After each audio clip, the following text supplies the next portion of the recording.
Grab Namaskar, Longpor. So welcome everyone to a Wednesday live stream with Clear Mountain. Today we're joined by such a special teacher. This is Longpor Anan, who was my chanting Ajahn, my teacher who ordained me, who gave me my holy life, a close disciple of Longpor Cha, and I'm going to read his bio now. Longpor Anan Akinchino was born in Saraburi, Central Thailand in 1954 and received ordination under the renowned monk Venerable Ajahn Chah in 1975. Residing at Ajahn Chah's main monastery of Wat Nom Papong for his first 4 years, Ajahn Anan had the opportunity to serve frequently as Ajahn Chah's personal assistant, which provided him the opportunity to develop a close connection to his teacher. After this first intensive training period, the young Anan wandered the forests of Thailand for several years, seeking out secluded places to meditate. In 1984, he was offered land in the Rayong province on which to start a monastery, which became known as Wat Mapjan. Over 30 years later, Longpor Anan's reputation as an accomplished meditation teacher has grown, along with the number of monks coming to live under him. His instruction has attracted a large following of foreigners, with monks from Australia, Brazil, Sri Lanka, and elsewhere residing at Wat Mapjan and its branches. And it was also where I ordained. So, Longpor, thank you so much. Korp kun mak kap ti ma gabrao kapum.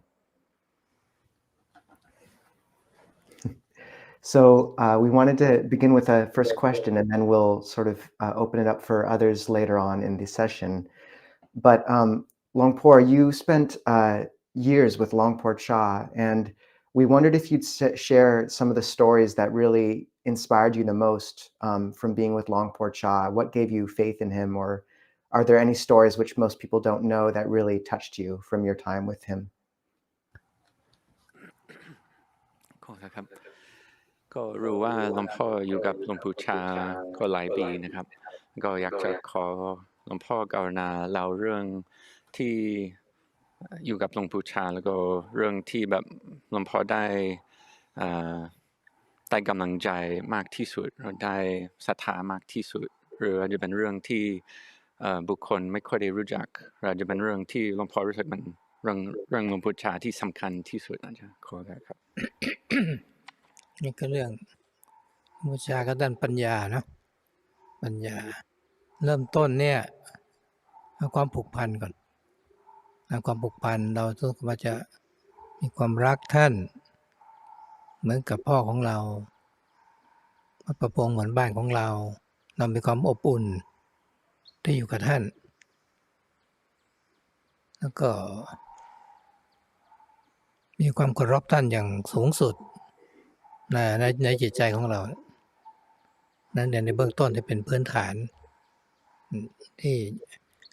อยู่กับหลวงปู่ก็เหมือนกับว่า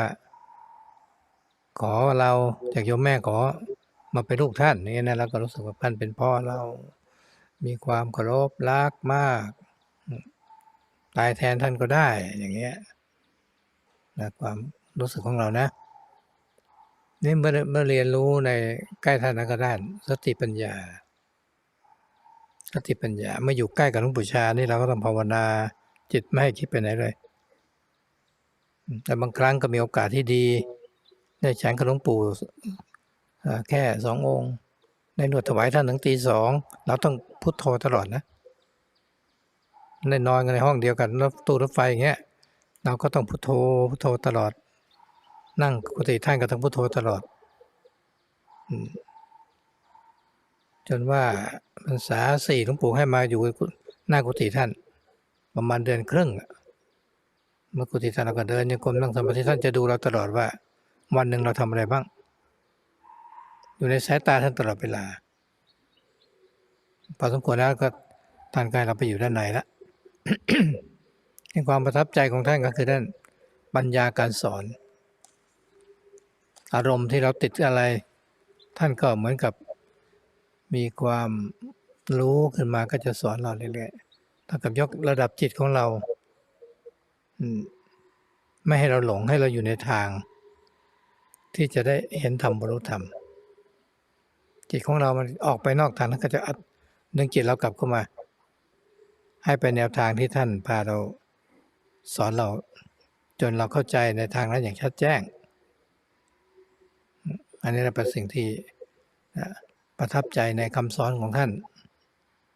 ทุกอย่างทุกประการ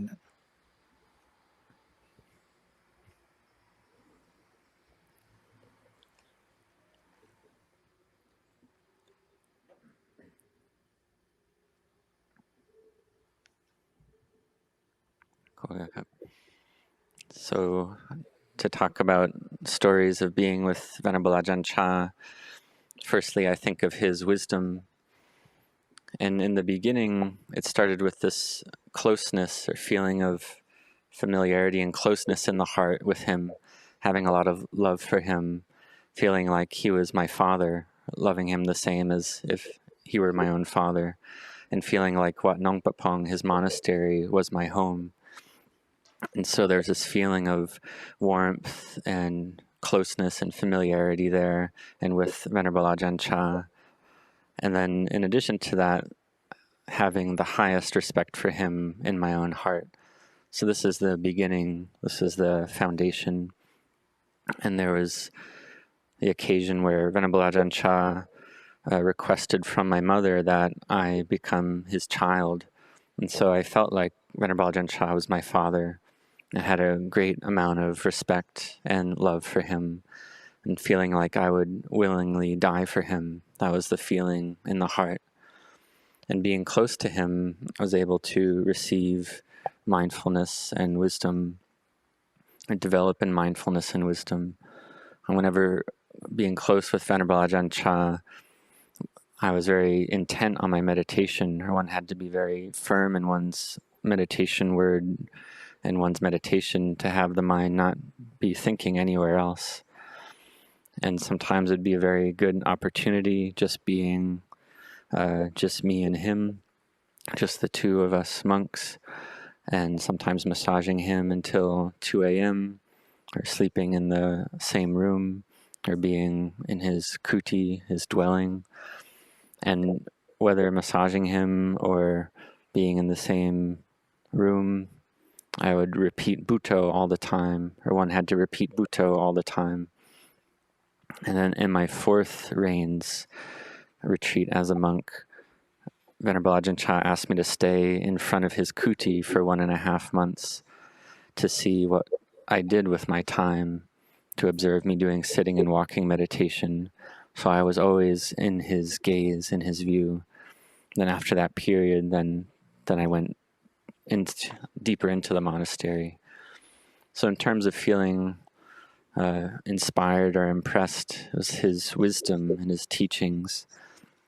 Anywhere I was stuck, then he would help me give rise to knowing, to understanding, and he would teach me gradually, bit by bit, and he would help lift up the level of my mind such that it wouldn't get lost in delusion. And then if the mind lost the way, was going outside the correct path, he would bring it back to the correct path, the path to knowing and seeing the Dhamma. So he would bring the mind back to the right path, to the right way. He would gradually teach like that. And he would teach us to give rise to this clear understanding of what the correct path is. And so this is something that was very inspiring to me about Venerable Ajahn Chah. ขอบคุณมากครับหลวงพ่อครับขอโอกาส Lumpur, you talk about using the mantra of Buddho, and it can be very easy to just take Buddho as something which you just say with your mouth or just think, and it's just a thinking process, and it really doesn't go deeper to being or to practicing awareness or being the one who knows. And I'm curious if you have any skillful means for taking one's practice of Buddho to a deeper level. ครับขอหลวงพ่อครับหลวงพ่อพูดถึงวิธีฝึกกรรมฐานที่ใช้คำว่าพุทโธเป็นบริกรรมครับแล้วบางครั้งผมหรือคนอาจจะฝึกบริกรรมพุทโธแล้วเป็นแค่พูดกับปากหรือคิดพุทโธคิดตลอดไม่ใช่ว่าฝึกเป็นผู้รู้แท้ๆแล้วขอคำแนะนำจากหลวงพ่อว่าเราจะเอาบริกรรมพุทโธหรือบริกรรมอะไรก็ได้เป็น เป็นบริกรรมแท้เป็นหลวงพ่อมีอุบายอะไรบ้างครับคือต้องเข้าใจกันว่าคำบริกรรมนะทั้งหมดเนี่ยพุทโธธัมโมสังโฆเกสาโลมานักขาทันตาตะโจหรือว่าเราคิดถึงชีวิตไม่แน่นอนความตายเป็นของแน่นอนแล้วเราจะคิดว่า empty empty empty นะความหมายต้องการให้สติของเราเนี่ยจิตเรามีสติระลึกไว้พอสังเกตว่าถ้าเราดูจิตของเราจิตจะคิดอย่างนั้นคิดอย่างนี้มันจะปรุงแต่งก็จิตจะต้องมีอารมณ์เกาะอยู่จิตอยู่นิ่งๆไม่ได้ก็เกาะไปตามอารมณ์ทั้งหลายเมื่อเอาพุทโธนั่นคือจิตจะได้มาระลึกอยู่ในอารมณ์อย่างใดอย่างหนึ่งพุทโธก็แบบผู้รู้ผู้ตื่นผู้เบิกบานอันนี้เรายังไม่รู้จริงๆยังไม่ตื่นยังไม่เบิกบานแต่ว่าเราบริกรรมคำว่าพุทโธคือผู้รู้ผู้ตื่นผู้เบิกบานเอาไว้ในใจและจะเป็นกรรมฐานบทอื่นก็ได้นะเพื่อให้จิตของเราไม่คิดไปจะอยู่กับแค่คำบริกรรมนี้แล้วก็สงบมันสงบแล้วเนี่ยเราก็จะมีปิติมีความสุขใจอิ่มใจขึ้นมานะอันนี้ก็ตื่นจากกิเลสทั้งหลายแต่ว่ายังเป็นสมาธิอยู่เราจะใช้สมาธินี้เป็นพลังขับเคลื่อนจิตให้เกิดปัญญานะอันนี้มาถึงแบตเตอรี่ที่เราชาร์จในรถในเรือต่างๆเนี่ยอันนี้คนใช้แบตเตอรี่ไฟฟ้ากันเยอะนะก็เป็นพลังงานนั่นเองการที่พุทโธอย่างเดียวก็คือเราจะรวบรวมจิตให้มีพลังงานความสงบก็เป็นพลังงานอันหนึ่งพลังงานนี้เราก็จะมาดูความจริงว่าพระพุทธเจ้าสอนเรื่องรูปเรื่องนามเป็นอนิจจังทุกขังอนัตตาก็จะเห็นถ้าสมาธิมันตั้งมั่นได้ดีเราก็จะเห็นชัดตามระดับไอ้ตรงที่เราเห็นชัดตรงนี้แหละคือรู้ตื่นเบิกบานทีละน้อย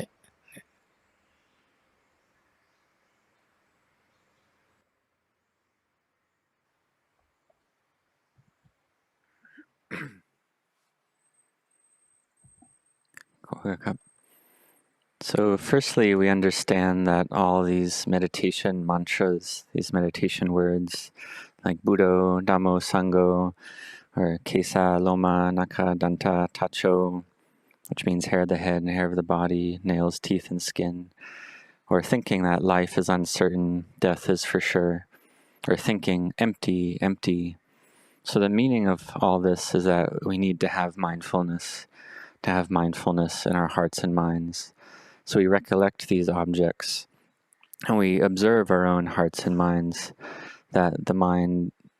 tends to think here and there, this or that, and to proliferate ongoingly. And so the mind needs an object to bring it to stability. Otherwise, the mind follows after all the various sense impressions. So this word Buddho, it's so that the mind is able to recollect with a single object. And we see the word Buddho means the one who knows, the awakened one, a joyful one. And we don't yet know, we're not yet awake, not yet joyful. But Buddho, it's the knower, the awakened one, the joyful one. And so we do it first, we recite it first in the mind, or it could be another meditation word, another meditation object, so that we don't think outside so much, but the mind is with the meditation object to be able to become peaceful and collected. And once the mind's peaceful in samadhi, then we can get these qualities of rapture and inner happiness, piti and sukha. And so this is the mind starting to become awake. And we see that this is the quality of samadhi, or peacefulness and collectedness. And the samadhi is an energy. It's an energy and strength of mind that brings the mind to wisdom. It's just like charging a battery, whether in a car or a boat, another vehicle. And we use batteries a lot in the present day. And so this is one type of energy. And if we recite Buddho, if we keep Buddho as the only object of mind, then it brings our mind to have energy. And it's an energy of a certain type. And then this energy,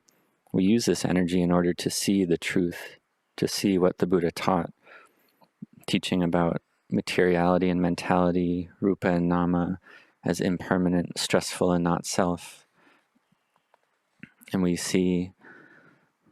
however much our mind is collected in samadhi, however firm it is, then we'll see with clarity. So seeing clearly like this, it's the knower, the awakened one, the joyful one, arising a little bit at a time. กราบนมัสการหลวงพ่อ Thank you. I wanted to ask, at Wat Mapjan you have a vihara dedicated to Avalokiteshvara, and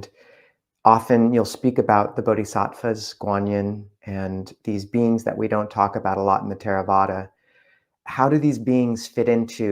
the Theravada? How do we think about them? And, for example, with Avalokiteshvara, how can one take a vow to remain in samsara until all beings are liberated? And can one even call on those beings for help?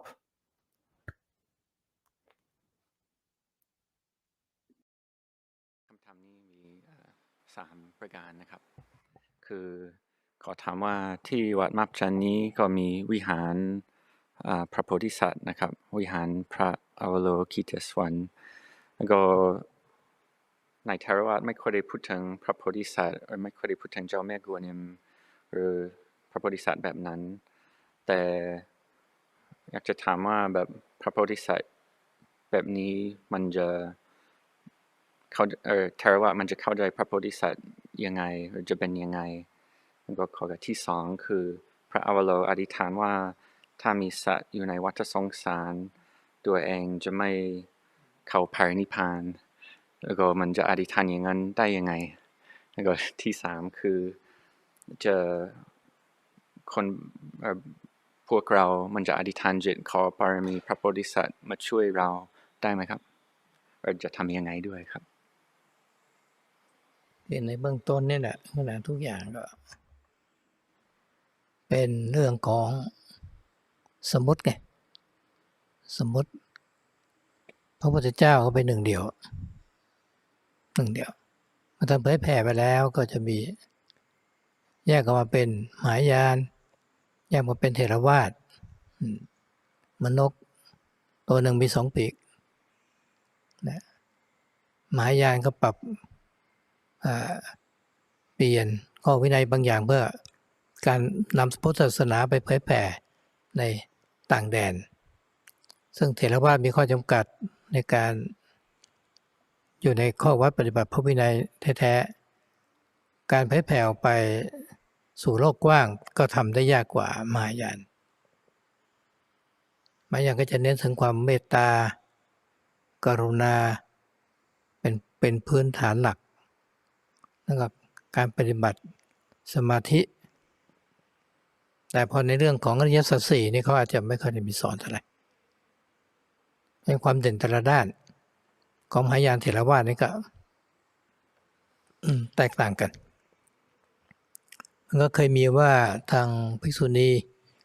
ซึ่งเป็นลูกศิษย์ของท่านดาราธรรมะก็เคยมาเรียนจากเราว่าทางเราสอนอะไร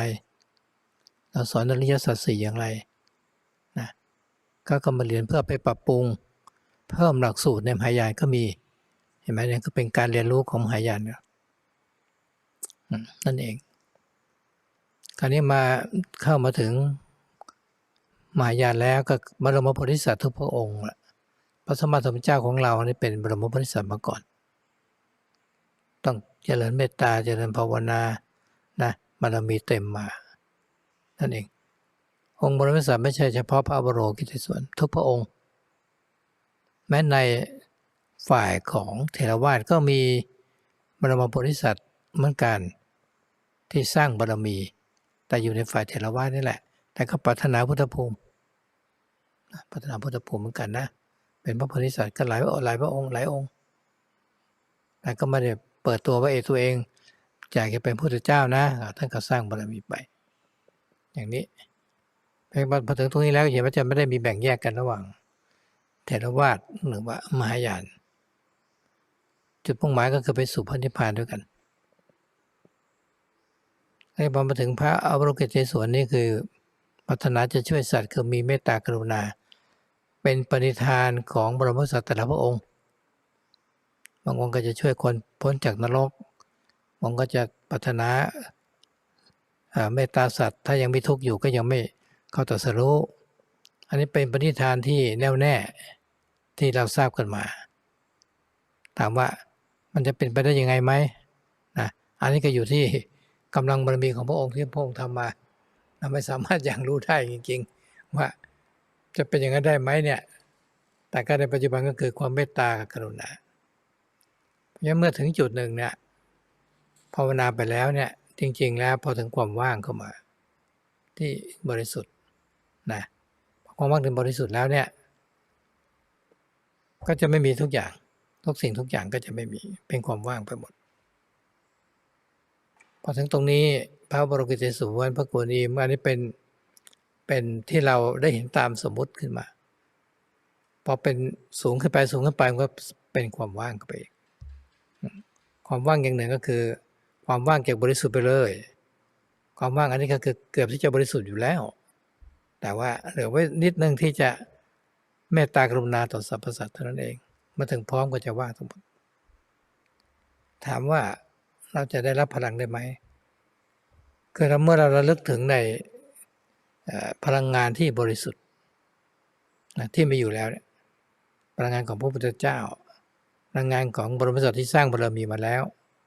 จิตใจของเราเชื่อมโยงได้นะมันก็จะมีความรู้สึกที่เรามีที่พึ่งที่พิงหรือมีกำลังที่จะปฏิบัติภาวนาหรือเผยแผ่ธรรมะนั่นเองก็อยู่ที่ว่าจิตเราจะมีความสามารถที่จะเชื่อมต่อในขนาดไหนมันในโลกนี่แหละเนาะเราจะเชื่อมต่ออินเทอร์เน็ตก็มีโค้ดมีรหัสมีอะไรอย่างนี้อันนี้ก็เหมือนกันเราก็ต้องมีความศรัทธาความน้อมใสอันนี้แหละกรรมบริกรรมที่จะไปเชื่อมต่อกันได้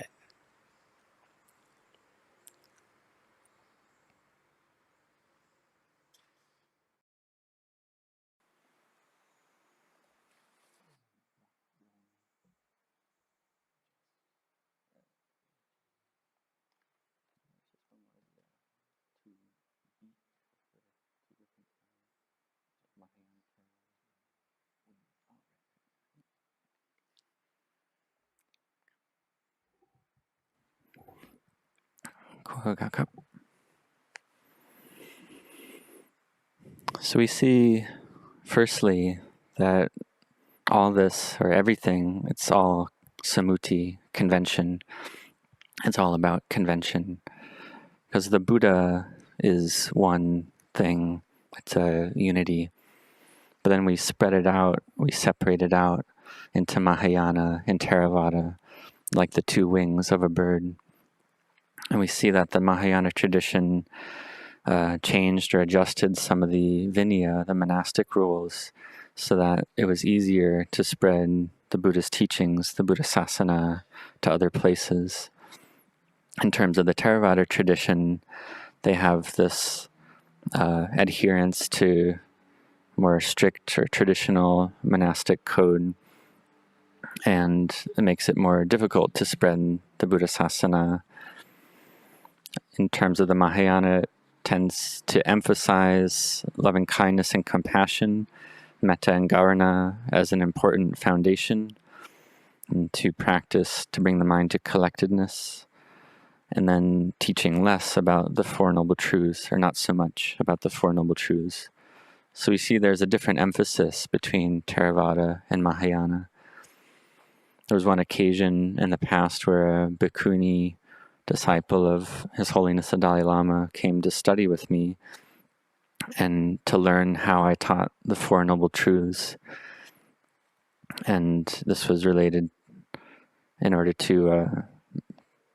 sort of adjust the understanding, or to understand better from what the Mahayana Suttas had taught. So we see that in the Mahayana, and there are many bodhisattvas. But we see that the fully self-awakened Buddha that we're familiar with was a bodhisattva as well before becoming a Buddha. And the Buddha, when he was still a bodhisattva, cultivated the meditation on loving kindness and brought his parami to fullness. So we see that these bodhisattvas, it's not just Avalokiteshvara, but it's also many bodhisattvas in the Theravada tradition as well. Many beings in the Theravada tradition who build their spiritual virtues, their parami, within the Theravada tradition and aspire to become fully self-awakened Buddhas. So there are many bodhisattvas in the Theravada tradition like this, but they don't sort of declare themselves that I am aspiring to Buddhahood, but they build their parami. So in this way, one doesn't separate out Theravada into Mahayana. We see in the end that all the beings go to Nibbana in the same, or the destination of Nibbana is the same. In terms of Avalokiteshvara Bodhisattva wanting to help beings with loving kindness and compassion, we see that there's different determinations according to different bodhisattvas. Some bodhisattvas have the firm aspiration to free beings from hell, others to have loving kindness and to help beings that are still suffering, and the aspiration or determination not to realize awakening until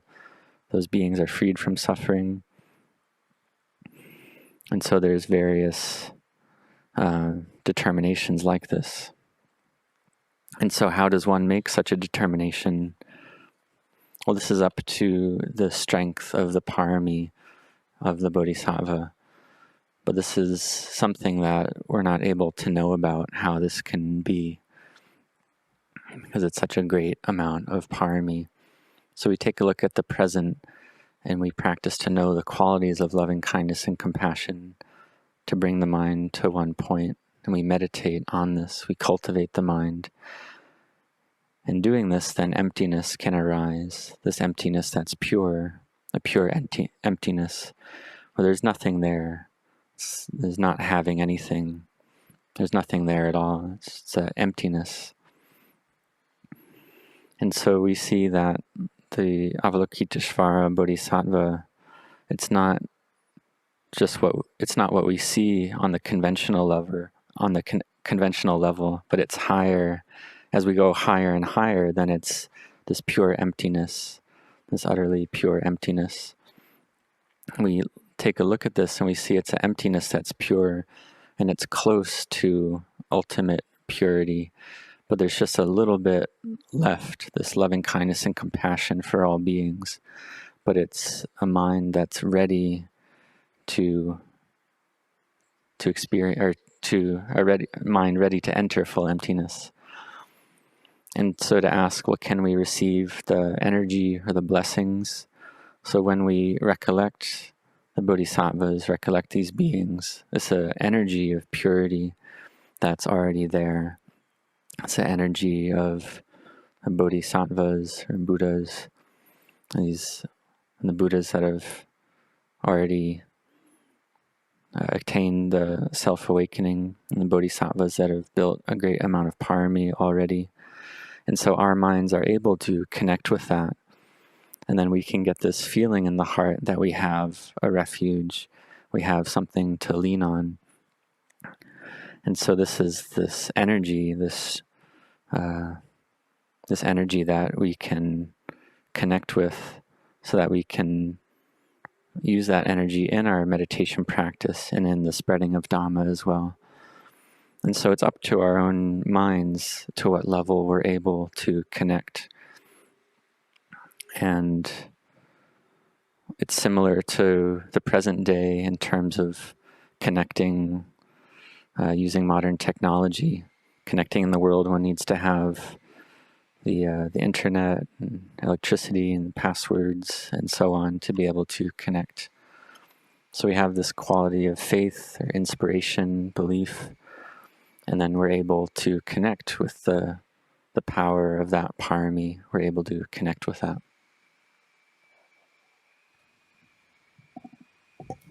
ขอโอกาสหลวงพ่อครับ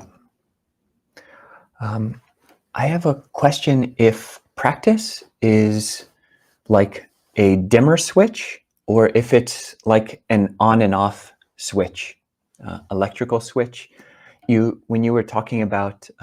the three qualities of awareness, of that which knows, that which is awake, and that which is bright, you talked about people not really thinking that they're practicing that, but not really attaining that. And you also talk about full purity and full emptiness. So I'm curious if it's possible to just right now in the moment, even if we have not attained to an uttari manusa dhamma, to a higher dhamma, to actually experience some level of awakening. ครับขอถามว่าการปฏิบัติเหมือนเป็นสวิตช์รีไฟคือสวิตช์เดมเมอร์หรือเหมือนเป็นสวิตช์เปิดปิดครับเหมือนเป็นเดมเมอร์หรือเป็นปิดเปิดว่าหลวงพ่อพูดถึงคนที่ฝึกปฏิบัติแล้วไม่ถึงเป็นผู้รู้ผู้เดินผู้เบิกบานแล้วผมอยากทราบว่าเราสามารถที่จะฝึกในเวลานี้แม้ว่าเรายังไม่บรรลุเป็นโสดาบันเป็นอะไรแต่ว่าเราจะฝึกเป็นผู้รู้เต็มที่ตอนนี้หรือต้องรอถึงบรรลุถึงระดับไหนครับผมอันนี้ไม่ต้องรอแล้วเมื่อเราเห็นธรรมเห็นความว่างหรือเราขึ้นไปมีภูมิธรรมสูงขึ้นไปจนว่าสรรพสิ่งเป็นความว่างทุกอย่างย้อนลงมาเราปฏิบัติมาได้อย่างไรเริ่มต้นคือมีศรัทธาเห็นโทษเห็นภัยของเห็นความวุ่นวายของใจเป็นทุกข์เราอยากจะได้ความสงบเมื่อเราได้อ่านได้ฟังธรรมะท่านก็จะสอนให้เรามีทานมีศีลอานิสงส์ทานศีลเกิดความสงบของใจเราก็มุ่งมั่นในทางนี้ว่าเราต้องมีทานมีศีลเป็นหลักของใจใจก็ยังวุ่นวายอยู่ก็ต้องมีกรรมฐานเราก็ยังลังเลสงสัยในกรรมฐานอีกต่อมาได้ฟังธรรมก็ไม่ลังเลก็มั่นใจในกรรมฐานนะตรงนี้ใจเราก็สบายขึ้นมาแล้วทำในปัจจุบันสร้างความดีในปัจจุบันมีทานมีศีลภาวนามีอย่างนี้ก็มีคุณนิสโพนะคุณโกวิโลเป็นผู้นำพุทธศาสนาพาโยมปฏิบัติเราก็มีทานไหมเรามีธรรมทานเรามีศีลนะของเราละเรามีขันติมีความอดทนเรามีความเพียรก็สอนญาติโยมให้เดินทางนี้เหมือนกันถ้าเราทำไปคนเดียวลักษณะคนเดียวไม่สนใจใครเลยอันนี้ก็คือมันกับมุ่งคนเดียวอันนี้ทำของเราไปด้วยช่วยเหลือคนเดียวไปด้วยอันนี้หลวงพ่อชาก็สอนอย่างนั้นไม่ได้เอาคนเดียวไม่ได้เอาตัวคนเดียวไปพ้นทุกข์เอาคนอื่นผู้ที่มีความสนใจไปทำไปด้วยกันแล้วตรงนี้แหละสมาธิก็เกิดขึ้นมาเราก็สะสมปัญญาทีละน้อยในปัจจุบันนี้เองผู้ที่ท่านเห็นธรรมก็เริ่มต้นมาตั้งแต่ที่นับหนึ่งเนี่ยเมื่อเราจะไปถึง100ก็1 2 3ไปซะก่อนนั่นเองเพราะที่เราทำอยู่ปัจจุบันเนี้ยเป็นทางที่เราจะได้เห็นอยู่แล้วแต่ว่าไม่เห็นชัดทีละน้อยละน้อยละน้อยจนกว่าว่าสมาธิเราจะดีขึ้นนะกายเบาจิตเบาพิจารณาเราเห็นความว่างเราถึงจะมีความมั่นใจขึ้นเบาอย่างนี้เองแต่ก่อนที่จะเห็นอย่างนี้อาศัยศรัทธาความเชื่อนะปัญญายังน้อยอยู่แต่ศรัทธามากก็พยายามทำทานศีลภาวนามันจะพัฒนาขึ้นไประดับตามระดับจนว่าสิ่งที่เราเข้าใจธรรมะสิ่งที่ประทับใจในคำสอนครูบาอาจารย์นะความประทับใจนั้นมันก็ในธรรมมันจะกลายเป็นมีธรรมในใจของเรา อย่างเต็มเปี่ยมไปเรื่อยๆเรื่อยๆมาทำเต็มหัวใจของเราไปเรื่อยๆแล้วก็คือมันไม่มีใจอันนั้นก็พูดถึงสุดท้ายละแต่เริ่มต้นเนี่ยเราก็ประทับใจคำสอนของพระพุทธเจ้าว่าธรรมประสงค์ของวัดปฏิบัติเราก็พาทำพาญาติโยมทำแบบเดียวกันเรามุ่งหวังก็จริงอยู่ถึงพระนิพพานมุ่งพระโสดาบันแล้วก็วางไว้เพราะว่าพระนิพพานหรือเป็นพระโสดาบันนั่นก็คือผู้ที่วางผู้ที่ละไม่ใช่ปฏิบัติแล้วเราจะได้เป็นพระโสดาบันได้อะไรอย่างนั้นไม่ใช่ได้มาทางโลกทางโลกคือจะต้องได้เข้ามาทางธรรมะก็คือเราต้องเสียสละออกไปเสียสละมีทานเสียสละความวุ่นวายก็คือมีศีลเสียสละความวุ่นวายทางจิตใจก็คือมีสมาธิเห็นไหมเสียสละสิ่งที่เราเห็นว่าดีมันหนักเป็นของหนักแต่ยึดไว้ก็มันพาออกมาจากใจมันก็เกิดความสงบความว่างขึ้นมาเมื่อความว่างถึงระดับนี้ก็สมมติว่าเรียกพระโสดาบันว่างขึ้นอีกก็เป็นพระสกทาคามีพระอนาคามีว่างที่สุดด้วยปัญญากับพระอรหันต์นั่นเองถ้ามองอย่างหนึ่งคือฉันไม่ต้องการพระโสดาบันนะแต่ฉันไม่ต้องการยึดถืออะไรท่านจะได้ตัวตนก็เป็นอันเดียวกัน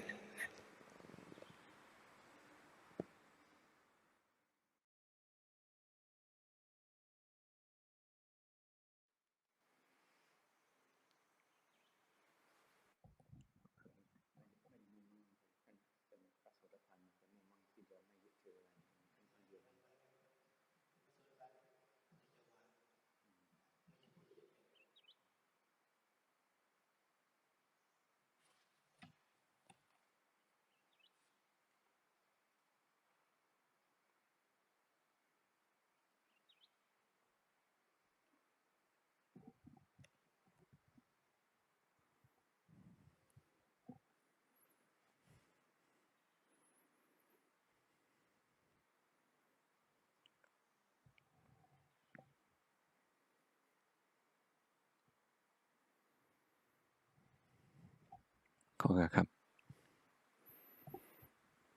So we don't need to wait until we see the Dhamma or see emptiness. So we keep bringing the mind to ever higher levels, to ever higher planes, until the point where everything is empty, until all is emptiness. But we come back and take a look, well, how do we practice to reach that point? In the beginning, we have this quality of faith, belief, inspiration. We see the drawbacks, the dangers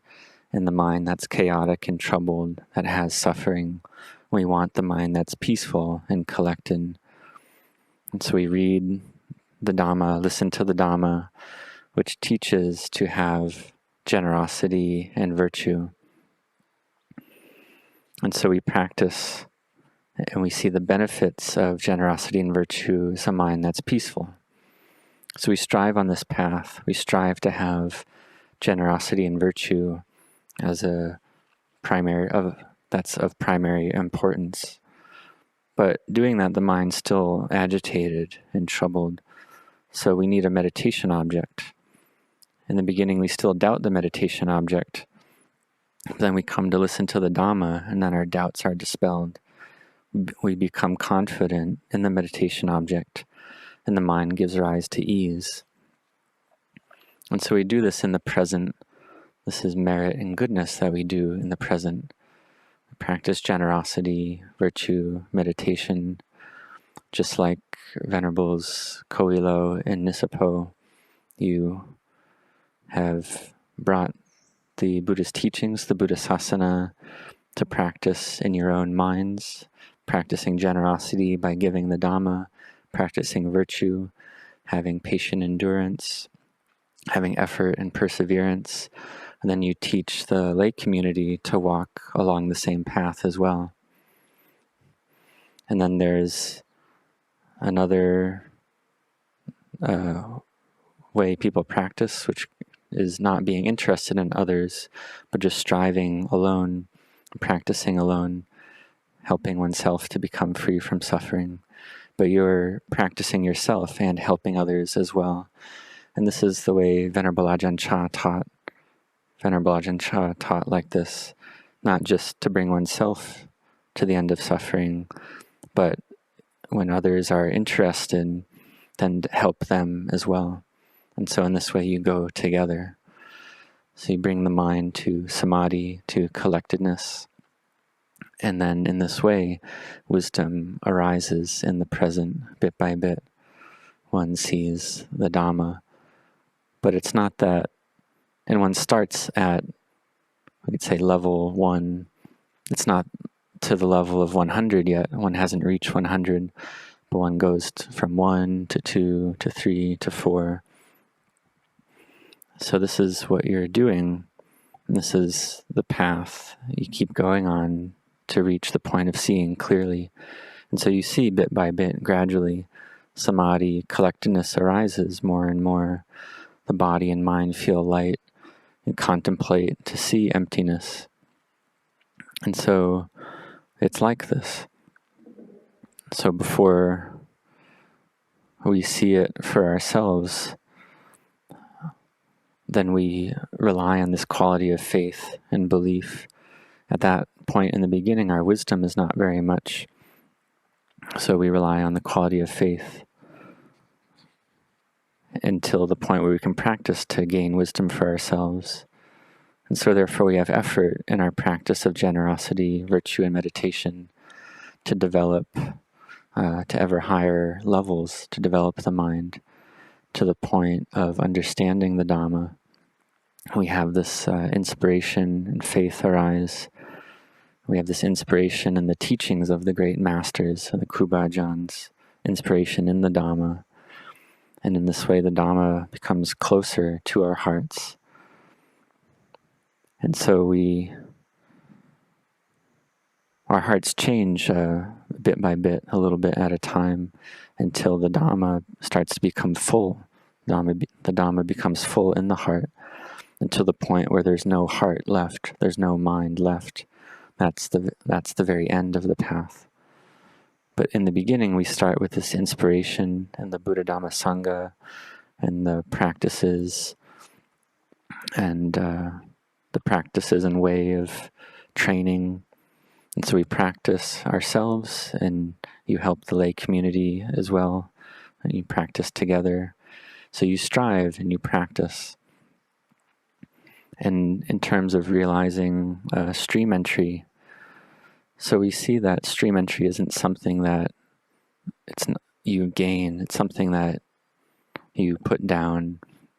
or the stream enter is not one who gains, the stream enter is one who puts down. The stream enter is one who abandons, one who puts down. So we don't practice to get stream entry. It's not like it is in the world. In the worldly way of thinking, we get things, we obtain things. But in terms of the Dhamma, it's about giving away, abandoning. So first we start with the practice of generosity. So we're giving, then we give away agitation through the practice of virtue. Then we give away agitation on the level of the mind through the practice of samadhi. And then we put down that which is heavy, even the wholesome qualities that the mind can cling to.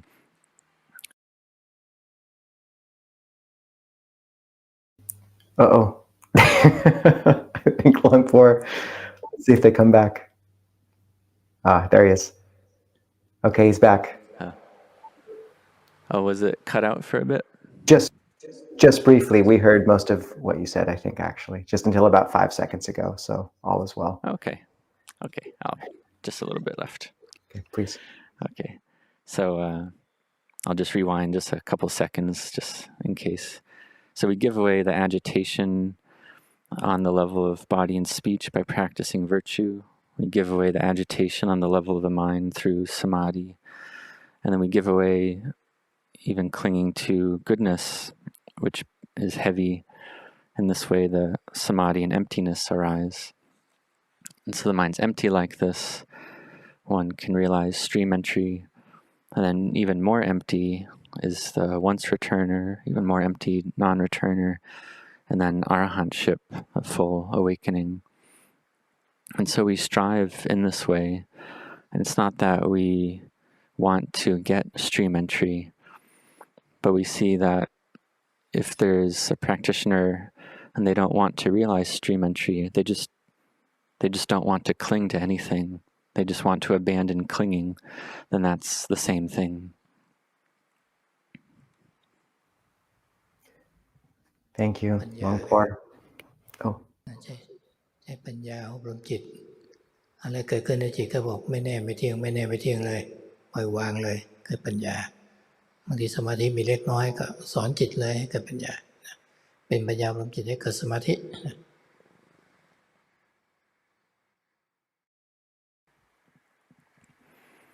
So we see that we use this quality of wisdom, we use wisdom to train the mind. So we see whatever arises in the mind, we teach the mind, it's not sure, it's not stable. It's not sure, it's not stable. We let it go. So this is wisdom arising. And there might just be a little bit of samadhi, a little bit of peacefulness, but we teach the mind to bring it to wisdom. And so we use the quality of wisdom to train the mind to become peaceful. ขอบคุณมาก Longpor ครับ I know we're almost at the end of our time, but maybe we have one more question or one more double question for you, Longpor,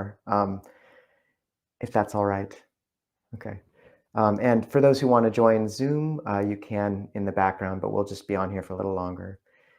First, someone said thank you for the monk who's translating for all of us who don't speak Thai. That is Tan Tejadamo, or Michael, and he's one of our favorites, and we hope he gets to visit us soon. He did already once. The second question, Celia,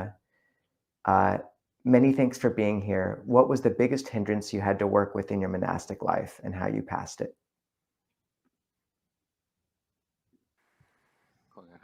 มีคำถาม2 ข้อนะครับข้อแรกคืออยากจะขอหลวงพ่อกรุณาเล่าเรื่องเวลาอาจารย์นิสโพอยู่วัดมับจันทร์เบื้องต้นการแรกมันจะเป็นยังไงเฉพาะท่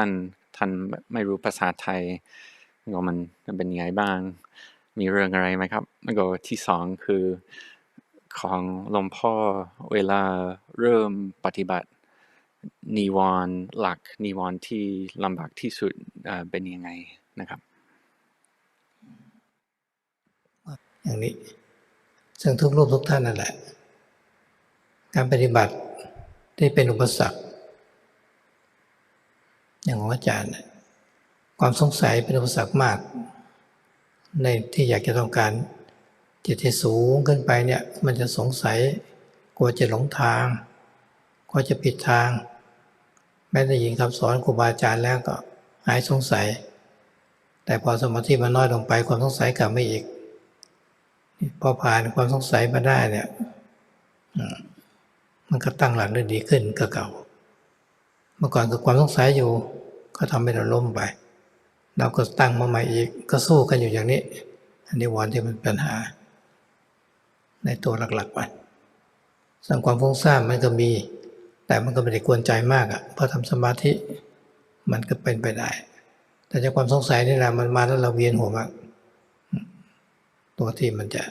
หนักหนาสาหัสส่วนการราคะส่วนใหญ่เราก็คุมมันได้แต่บางทีบางช่วงที่มันเรา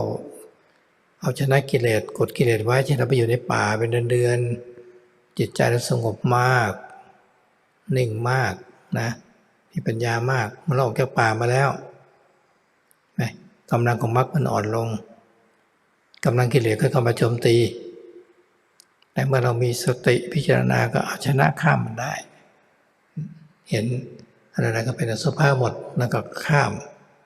ตัวความยากลำบากที่แสนสาหัสนี่มาได้การปฏิบัติในเบื้องต้นส่วนการ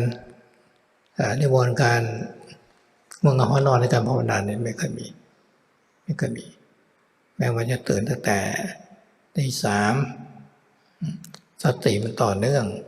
ขึ้นมาบางทีนั่งอาจจะมีกายเนี่ยข้างนอกมีอาการนิดหน่อยแต่ข้างในใจมันสว่างสงบฟังธรรมะก็เข้าใจแต่อาการภายนอกดูเหมือนกับร่างกายมันเพลียก็เป็นธรรมชาติมันแต่ข้างในรู้อยู่ ก็สู้กันได้แต่ถ้าว่าตอนที่ไม่นอนเลยนี่แหละก็อดทนเอาในบางครั้งก็ต่อสู้นะมันง่วงมากนะให้ทำไมง่วงขนาดนั้นเราเดชชิกไม่นอนไงนะพอ7 โมงเนี่ย7 โมงเราจะง่วงมากไปนั่งสมาธิที่บ่อน้ำใจมันก็สว่างหายได้นะนี่เป็นต้นก็ต่อสู้เอาจริงเอาจังนั่นแหละต้องการความสงบต้องการความรู้ผู้รู้เกิดขึ้นมา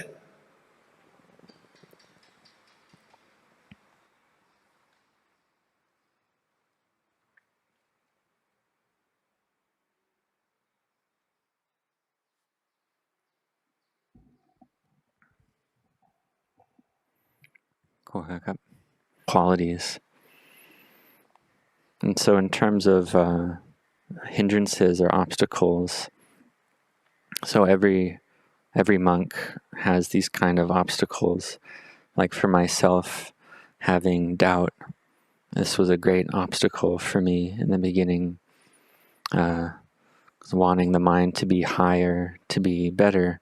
but these doubts would bring up fear that I was going on the wrong path or that I had lost the path. And I would listen to the teachings of the great teacher, the Ajahn, and these doubts would be dispelled. But then once the quality of peace and samadhi lessened, then the doubts would arise again. But once these doubts were able to be overcome, then the mind was better than before. So before these doubts would come up, they would greatly disturb the mind. And sometimes the mind would feel like it would fall down with these doubts. But when the quality of samadhi was firm, then it would fight against the doubt. And so these two qualities were fighting together. And so this is a hindrance that's quite difficult to deal with.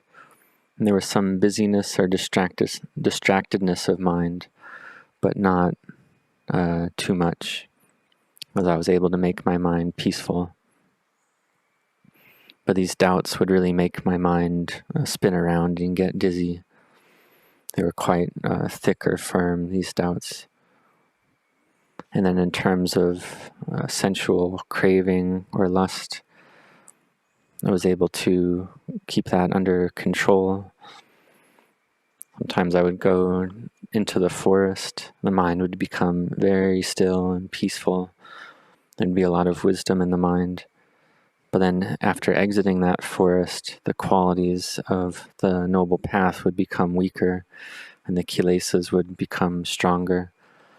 But then there was enough mindfulness to contemplate with wisdom to overcome that hindrance, to see everything as asubha, as not beautiful. And I was able to overcome difficulty in that way. So this is talking about the practice in the beginning. In terms of the hindrance of sleepiness, I didn't have that so much. I'd wake up at 3 a.m., have continuous mindfulness. Sometimes I would sit and the body would have the symptoms of tiredness on the outside, but the mind would be peaceful and awake on the inside. If there were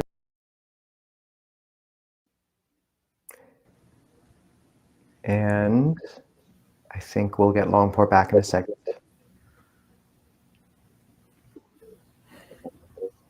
that, and if I didn't sleep, then I would patiently endure with that.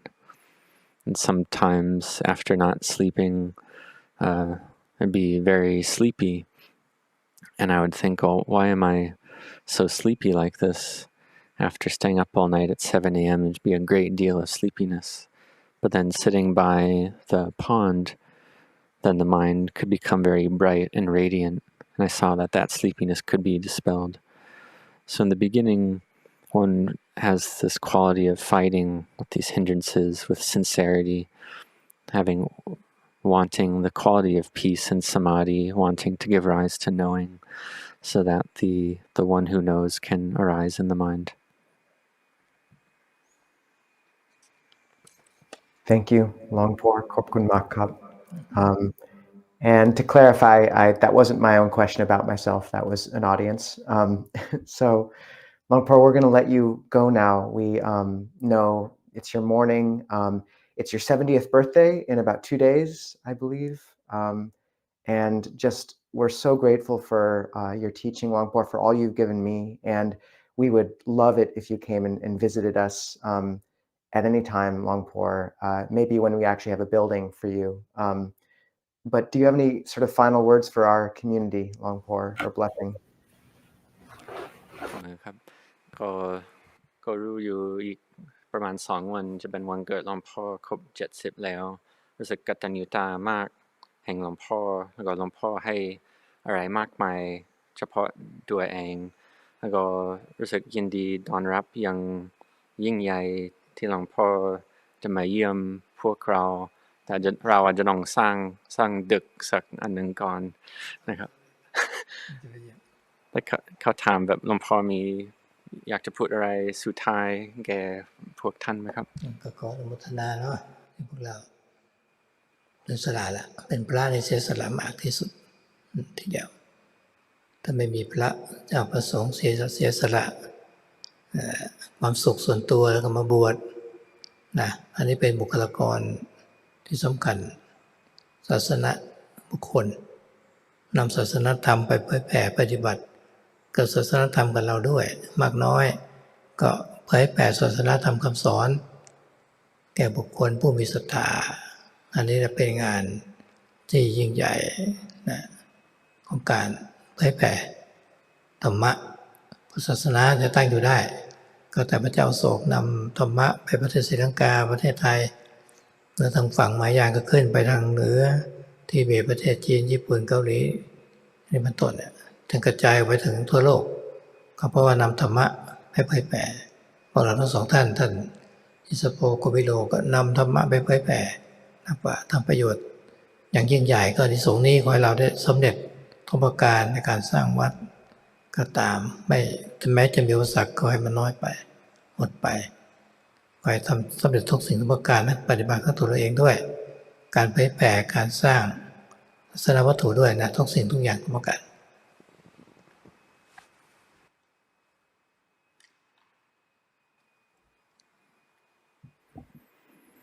So I offer my anumodana, my rejoicing with all of you,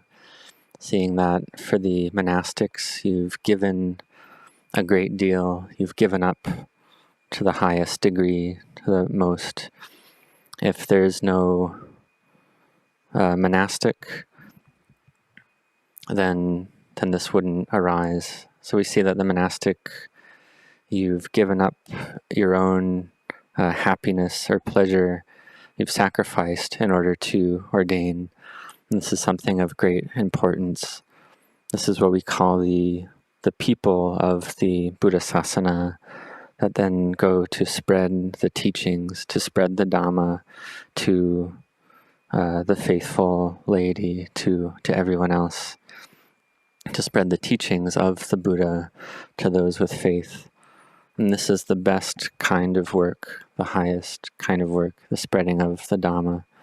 so that the Buddha Sasana, the Buddha's teachings, can reach all of us. We see that, for instance, King Asoka in India helped spread the Dhamma to Sri Lanka, then to Thailand, and then the Mahayana teachings spread to, for instance, China, Korea, Japan, and now to the present day, the teachings have spread all around the world. And this is because of the effort of spreading the Dhamma. So we see that Venerables Koilo and Nisapo, you spread the Dhamma, and this is something that's of great benefit. So may all this great benefit, may the goodness of this bring you success in all your endeavors, whether it's the building of the monastery, the purchasing of the land, whatever obstacles there might be, may you overcome them. And in terms of your own practice, may you succeed. May you succeed in the spreading of the Dhamma. May you succeed in all your endeavors. Sadhu, sadhu, sadhu. Sadhu. Longpo, Korgrap Longpo Kap. Oh, Tao. ครับ